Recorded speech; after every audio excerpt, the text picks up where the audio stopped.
The focus of the Russell Brand story, I think, not only is it changing, but it should change. It should change to look at the bravery of the four people who spoke to the Times, the Sunday Times, and Dispatches in the same way as the Weinstein story focused to champion and celebrate the story of Zelda, his PA, who extraordinary. She had an NDA that she had signed. She was forced to sign when she started working for him, but she never had a copy. Now, I've been in that position a few times, and somebody suggested to me that the reason for that is that they don't want that copy itself. They don't want that to get out because that implies that there is something dodgy going on. And I thought that was very interesting indeed. And I've searched and searched when I was on reality TV. I couldn't find an NDA in the paperwork because although I had signed something like that, I was never given a copy, and that must be the reason that it's because something dodgy is going on. So if you have to sign an NDA, which I think is appalling, then you make sure you have a copy of that signature and that paperwork. Otherwise, it's not it's not worthless. It's far from worthless. It's telling you that something that everybody knows something dodgy is going on. And the same sort of thing with Russell Brand. Everybody surely knew that he was a misogynist, and all his jokes, the lad culture, not harmless banter, but a gathering encyclopedia of abuse, a celebration of exaggerated masculinity and sexual aggression. And it's something which has been growing, and he is at the forefront of this thing. And we see the same sort of thing with the Tate stuff. Empowering masculinity is not the same thing as attacking women or attacking vulnerable people, because not just women, it's also vulnerable men who are attacked. And I have no problem with promoting a sort of independent masculinity, but it comes at this.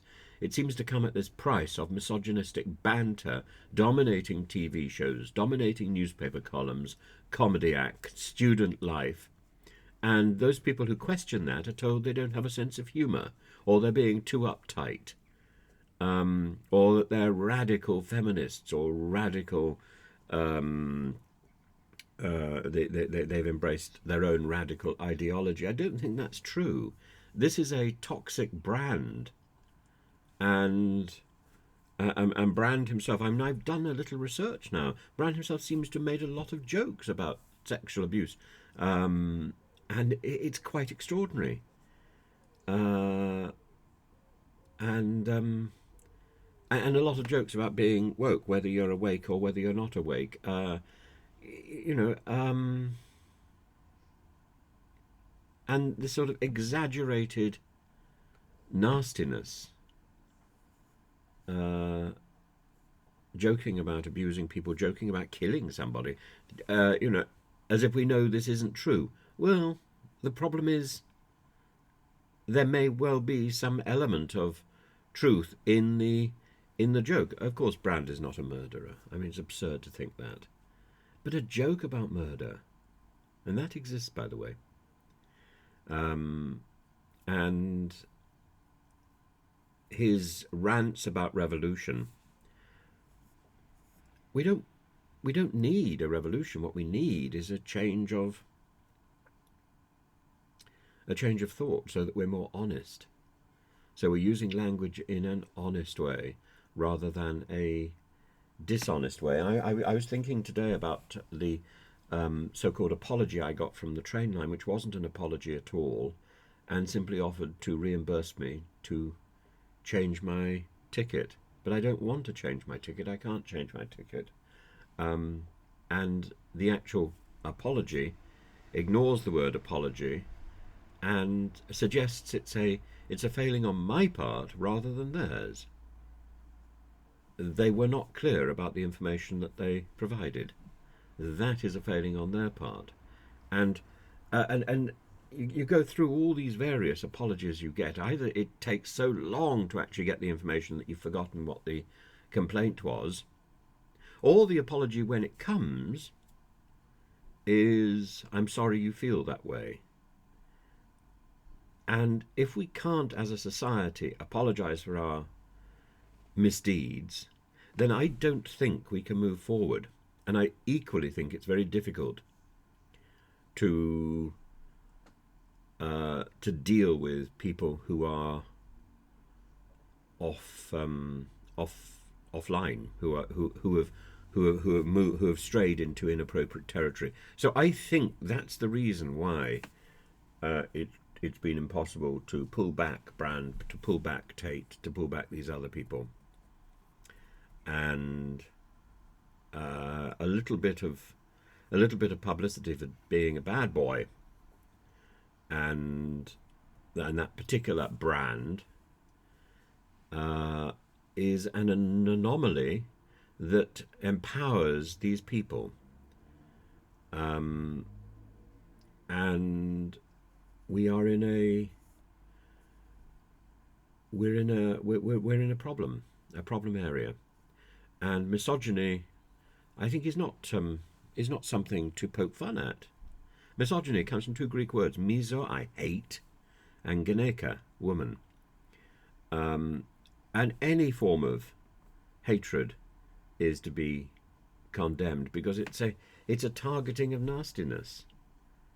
I think so often when we look at things like words like misogyny, we're thinking of the second part of the word, the women part. We should think about the first part of the word. How could we possibly embrace, or how could anybody embrace, a doctrine which is based on hate? And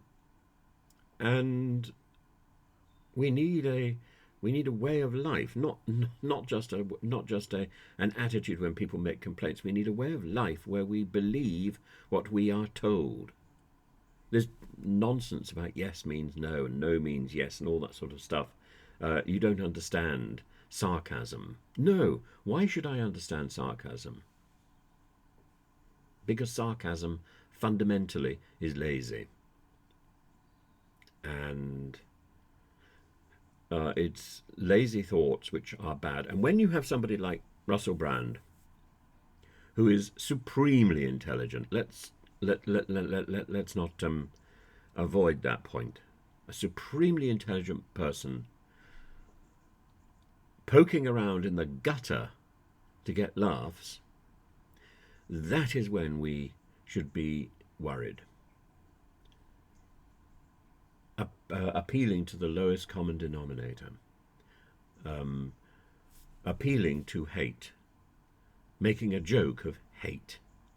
That is why we should turn around, and we should have turned around years ago.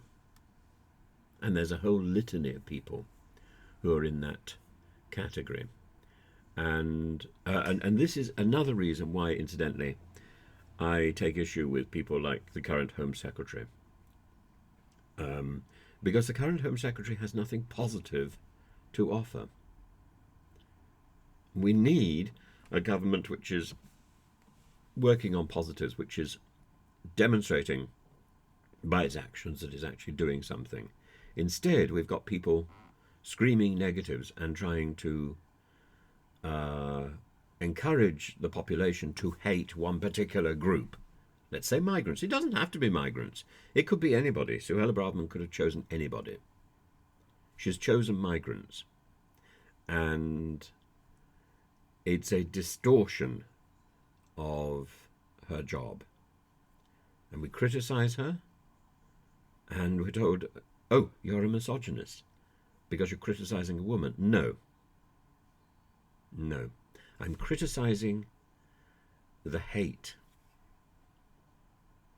And it wouldn't matter whether Suella Braverman were a woman or a man. In fact, I criticise Robert Jenrick just as much. And Robert Jenrick perhaps even more, because I expected more of him. Because in the past, he was quite a level-headed and thoughtful boy. He's not. He's a thug.